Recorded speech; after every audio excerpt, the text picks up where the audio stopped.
What's going on, everyone? So LeBron James and Luka Doncic is going to be such an exciting, fun duo. Genuinely excited to see them take the court for the first time. Kind of like mixed talks about it. They're trying to see him get back as soon as Saturday. That'd be beautiful. But I also don't want the Lakers to rush him back. Take your time, right? Last thing we need is him getting hurt, missing extended periods. We need him as healthy as possible. Him and LeBron, right? Like they're gonna have a lot of work get out for them because they're primarily our entire offense, our generators, and defensively there are some concerns, right? We need to better round out this roster with the Lakers. Now, obviously, the trade market and stuff like that, buyout market, still have some options that could potentially lead to just a better all-around roster. But if we're being honest, more likely than not, next season or the offseason is when the Lakers will be able to really properly flush out and round out the roster alongside LeBron James and Luka. This year, you're just trying to salvage and put together the best roster possible with the limited assets you have. And then, like I said, maybe a buyout or two. And then going into the offseason, if you won a championship, great. Then you can put just a better team together and, kind of take some pressure off of Luka and LeBron and help with their pursuit of a back-to-back. But if they don't win, then it's like, okay, well, hopefully you can get that right piece or two in the offseason to now go and compete for a championship next season. That's the goal. That's the idea. That's the hope. And we'll see. We'll see how that plays out. But LeBron James being a free agent next season, or has the potential to be a free agent next season, he could also opt in and just stay the course. Supposedly, based on reports that have came out, that he may actually opt out and sign for a lesser deal in order to properly build around him and Luka, right? Because here's the thing, right? Him and Anthony Davis, you already had the stars. You already had kind of pieces that made sense around Anthony Davis and LeBron because you had the team built around Anthony Davis and LeBron, right? Like you already had the 3-and-D wings. You were trying to get more perimeter help, right? Well, you went and got Luka, who and you lost your basic anchor on the defensive side of things. It kind of threw you for a loop. It changed the direction that you needed to go, right? Well, LeBron James supposedly is willing to take a discount in the offseason to do whatever it takes in order to get the right pieces so that way him and Luka can go and push for a championship. Now, for those that are like, no way, he wouldn't do this. Why would he do that? No shot. He was going to do it this past offseason. He actually did. He did take a discount. He just didn't take, it was like a couple million instead of 20 plus million. He was willing to take 20 plus million this past offseason if they signed Klay Thompson, DeMar DeRozan, or Jonas Valanciunas, right? That was the big talks.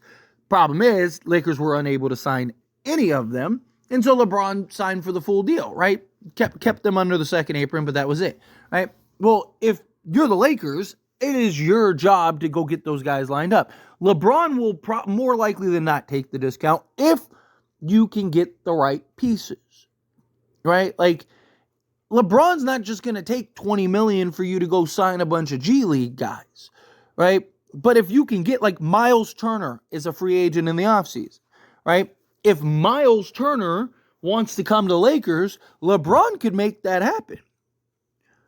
So if you can get the pieces lined up, right? Like, then yes, then LeBron, I can absolutely see doing that. The Lakers could potentially free up their full mid-level exception plus salary cap.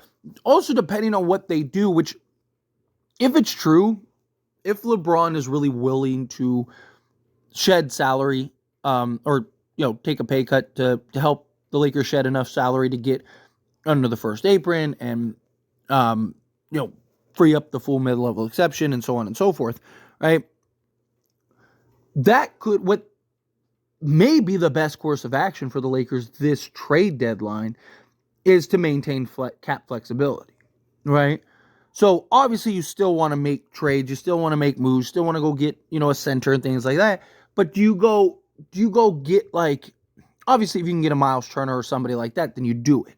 But like if that's not an option, do you just go get a Clint Capella and now you have a $22 million expiring contract. Yes, he's a guy that helps for this season, right? But it's more about giving you the flexibility next season. And if Clint Capella works, maybe he can be your backup. Maybe you can have him in a backup role, right? And, you have Miles Turner and Clint Capella and, as like your two bigs, give you two different looks, right? Because one guy is more versatile offensively, can, run some pick and pop actions, spread the floor. Clint Capella is kind of more of that, like, Derek Lively, Daniel Gafford type lob threat that you have that you can just toss up for Luka, right? Things like that. But if you can put yourself in a position to free up the cap space, right? Like, so example, you get a Clint Capella, you have two options. You can either let him walk and clear, you could end up clearing $50 million. If LeBron's willing to take $30 million less, right? Like, literally, like, if LeBron's willing to take, like, $25 million next year, you literally could clear, like, $50 million off your books and easily go get, like I said, a Miles Turner and free up your full mid-level. You can get a Bruce Brown and a Miles Turner. Now you have Luka, Bruce Brown, LeBron James, Dorian Finney-Smith, and Miles Turner. Sounds pretty good to me, right? Like, sounds like, and you still have, like, Reeves and everything else. Like, I think, again, it's LeBron's only going to do that if it makes sense, right? LeBron's only going to take the discount if you give him a reason to do so. Just like this past offseason, LeBron, basically told, like, hey, if you can get guys that move the needle for us, then I will do my part, right? You do your part, I'll do mine. But I'm not gonna do my part and you don't do yours. And the Lakers, they didn't do their part in the offseason. They didn't get that center. They didn't get those guys, right? DeMar, to be fair, they both ended up getting overpaid, which in hindsight, I think we're all kind of glad the Lakers didn't do that. Especially DeMar, right? Like, that kind of, I wanted DeMar, but not for, they make $23 million or whatever.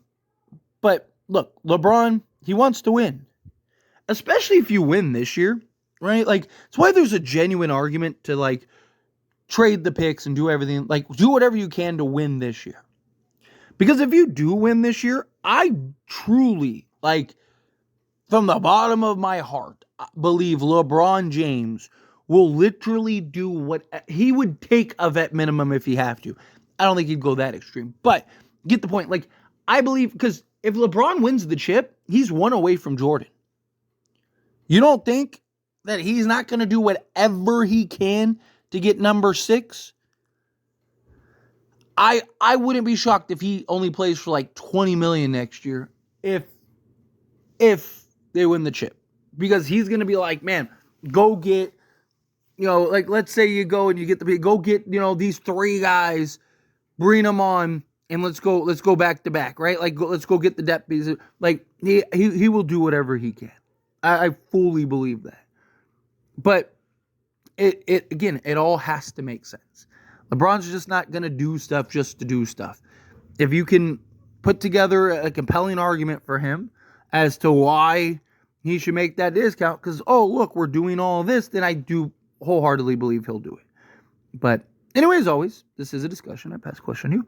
Let me know your thoughts and opinions down in the comments below. What do you think? How do you feel? What are your thoughts? You excited about? Do you believe that LeBron James will take a discount? Do you think that he'll do whatever it takes in order to, try to win a championship in the offseason? Do you think absolutely not? LeBron's not going to take a discount. Again, he was willing to do it this past offseason, so I'd imagine he'd be willing to do it again. But again, like I said, whatever you feel, whatever your thoughts are, let me know down in the comments below. That being said, if you haven't liked this video, hit that like button. Helps me a lot. So we enjoy these types of videos, and I truly appreciate it. Not subscribe channel, hit that subscribe button. Turn on the bell notifications. Appreciate y'all. See you in the next one.